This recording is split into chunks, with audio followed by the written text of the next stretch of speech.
Hurricane Sandy still assails the thoughts of Annie Willis, haunting her with its onrushing black water and the harrowing sound of shattering windows.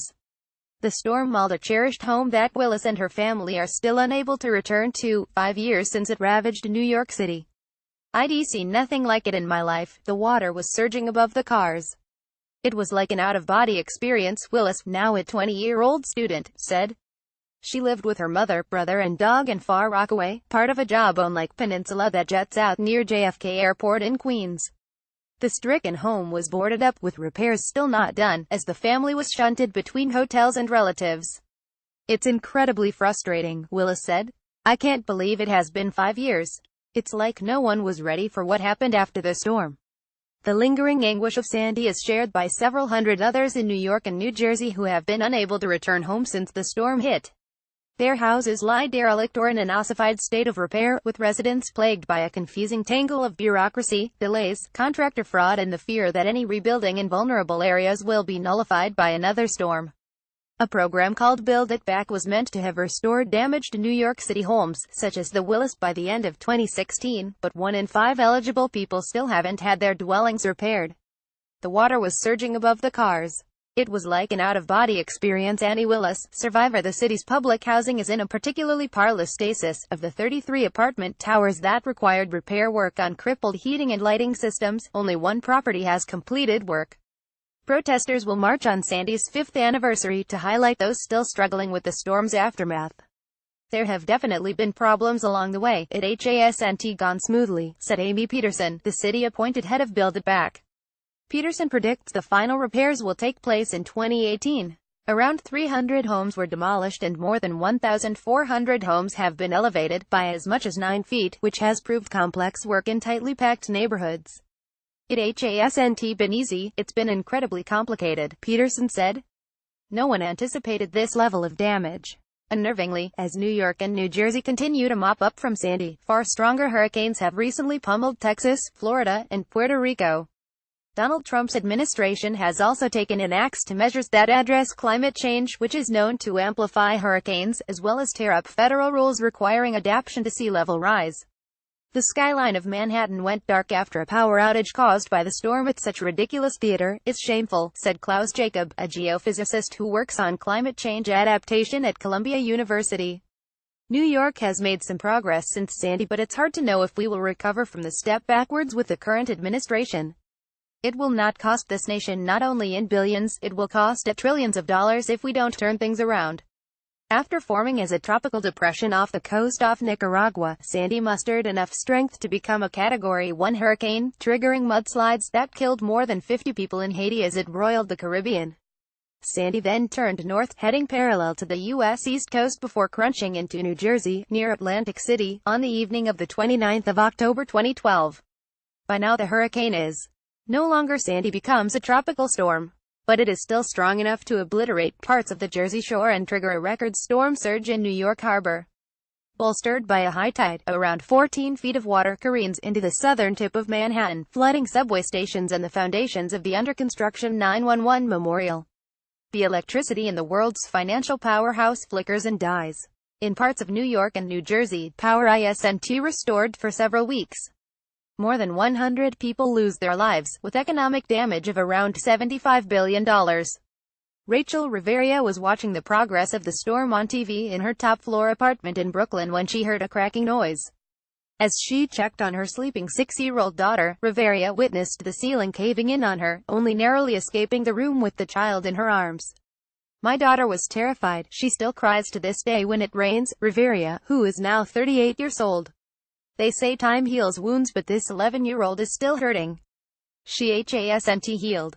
Barefoot, the duo fled into the storm and found their way to a shelter. They spent nearly 2 years being moved to various hotels by charities as Riveria's landlord gave up on repairing the building.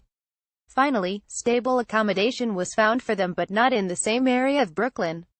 Disaster still looms large. Riveria's mother was rescued when Hurricane Maria slammed into Puerto Rico in September, although her sister is still missing. A family friend was found crushed to death under a car.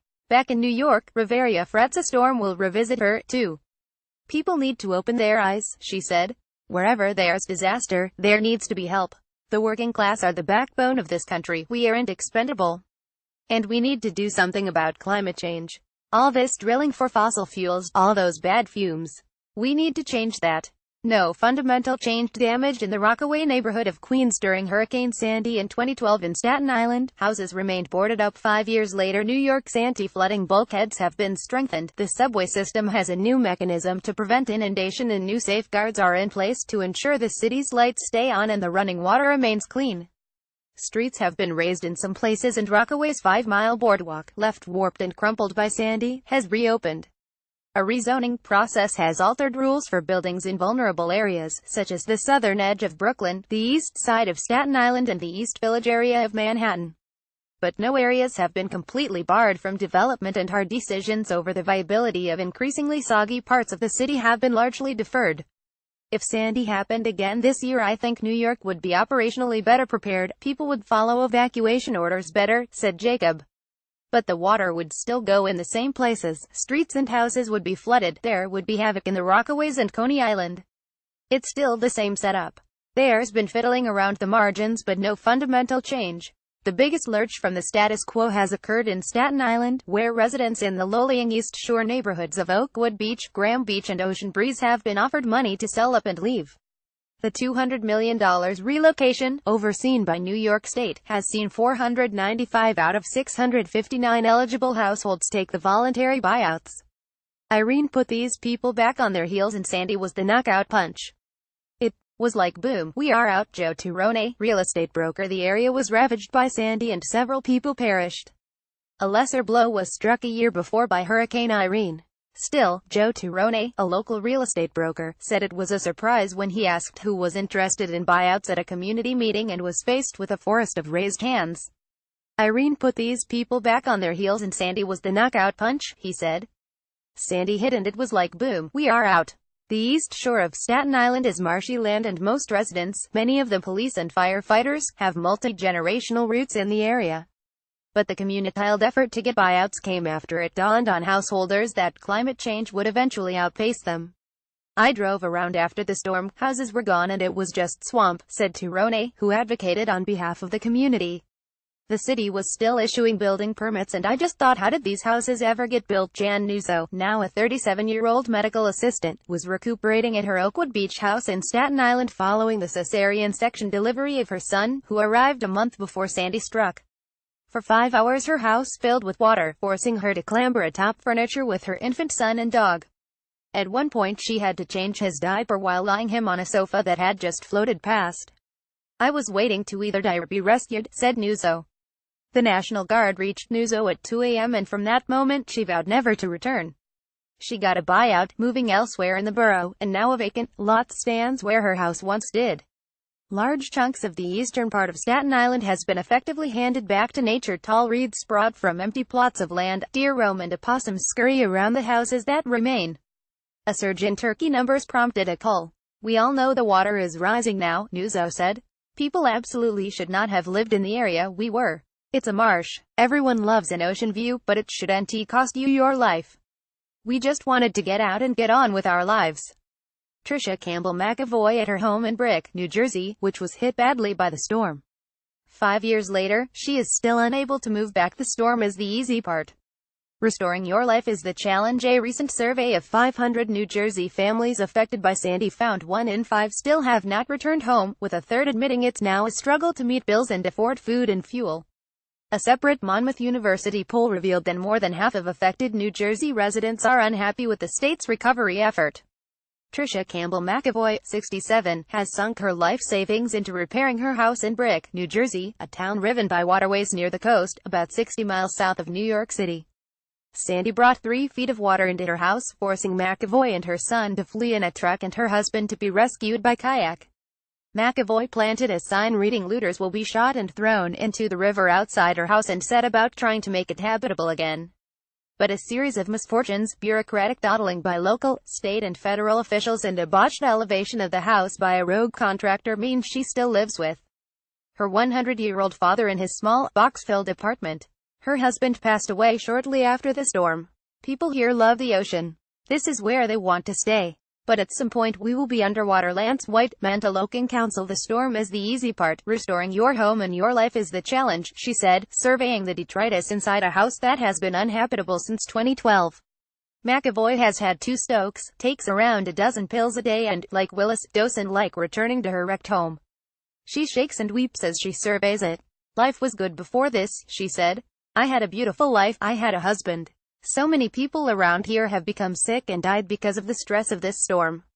Brick's wealthier neighbor of the east, the town of Mantaloking, is attempting to make nature bend to its will. Sandy caused damage to almost every one of the 524 houses in the seaside town, perched on a narrow barrier island that has a bay on one side and the Atlantic on the other. Around 60 homes were utterly destroyed. In order to get flood insurance and to avoid a similar fate, multi-million-dollar homes have been elevated by up to 14 feet. Visitors have to scan upwards to find vertiginous front doors. Diggers are working to mold sand dredged from the seabed into protective beach dunes that will reach 22 feet. To the south, in Seaside Heights, a roller coaster that was washed out into the sea by Sandy has a gleaming new replacement, also placed on a short pier overhanging the waves. We are at risk, there's no doubt about it, but people hope they will lift their home and survive it, for now, said Lance White, president of New Jersey's Mantaloking Council. People here love the ocean, they love the beach. This is where they want to stay. But at some point we will be underwater. A new home being built in Mantaloking, New Jersey left, a new roller coaster in Seaside Heights, New Jersey, on the same site where another washed away. Right, an artificial barrier now surrounds the beach in the Midland neighborhood of Staten Island. The threats are out there and growing. Climate change's hand in Sandy was identified in a 2013 study that found sea level rise, driven by the melting of glaciers and thermal expansion of a warming ocean, extended the reach of the storm by 27 square miles, affecting 83,000 additional people. Heavy blows like Sandy may soon become quotidian. Research released this week by Rutgers University estimated that 8 feet floods, which used to occur once every 500 years, will batter New York every 5 years within the next 3 decades. Such scenarios are invoked by Bill de Blasio, New York's mayor, in his push to cut the city's greenhouse gas emissions and in his excoriation of Trump for aiming a dagger straight at the heart of New York City by pulling the U.S. from the Paris Climate Agreement. Things haven't been perfect, but we are moving as fast as we can. We will be at this the rest of our lives. Daniel Zarrilli, New York City's climate change chief. City Hall has thrown its weight behind a coastal defense system, nicknamed the Big U, that would hug Lower Manhattan in a 10-mile perimeter. Work on the $750 million project is set to begin in early 2019 and will take several years to complete. The Big U is vying with other ideas such as a huge barrier that would stretch from New Jersey to the Rockaways and envelop New York Harbor, closing it off during a storm. Ostensibly supported by New York Governor Andrew Cuomo, the initiative would cost around $25 billion. Neither of these huge projects would be infallible. The Big U would provide a buffer from storm surge, but should New York suffer the sort of downpour experienced recently by Houston, when the Texan city was drenched in 25 trillion gallons of water during Hurricane Harvey, the Lower Manhattan would fill like a bathtub. An illustration of the Big U, a flood mitigation designed for Manhattan. A barrier is more ambitious, but the continual onslaught of sea level rise, New York City is likely to get a 12 feet increase by mid-century that could balloon to as much as 6 feet by 2100, means the barrier could spend more time closed than open, causing flooding behind it as water piles up from the East and Hudson rivers. When we are finished with the Big U, it would be absurd to say everything will be safe, but we are reducing vulnerabilities, said Daniel Zarrilli, New York City's climate change and resilience chief. We know the threats are out there and growing. Things haven't been perfect, but we are moving as fast as we can. We will be at this the rest of our lives. At some point, New York may be forced into what Columbia's Jacob diplomatically calls sustainable relocation. Parts of the city are allowed to flood, creating a sort of Venice in places like Lower Manhattan where bridges and boats connect skyscrapers. Let Canal Street be a canal, let Water Street be water, Jacob said. People may feel temporarily safe behind the Big U, but it's like declaring war and then not having a strategy on how to extract yourself from that war. It's a purely defensive strategy. We should move critical assets such as hospitals and schools to higher ground and reduce density at lower ground. With the storms and flooding, some corporations will start to think about it. We will probably make it to mid-century, but beyond that, it's all up for grabs.